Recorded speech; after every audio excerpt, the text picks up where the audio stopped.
దేవునికి ప్రార్థన చేసి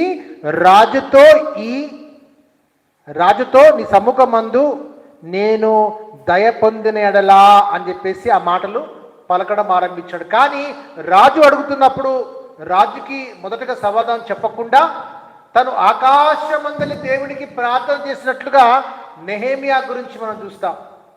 హల్లెలూయా. నెహెమియా గురించి మనం చూస్తాం.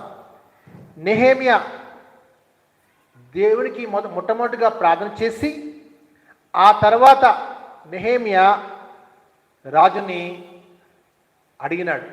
కాబట్టి నీ ప్రార్థన ఒకవేళ దేవుడు వినేటటువంటి ప్రార్థన పరుడవు లేదా ప్రార్థన పరురాలవు నీవైతే తప్పకుండా ఎటువంటి మనవులైనా నువ్వు అడిగినప్పుడు దేవుడు నీకు ఆయన అనుగ్రహించువాడై ఉన్నాడు.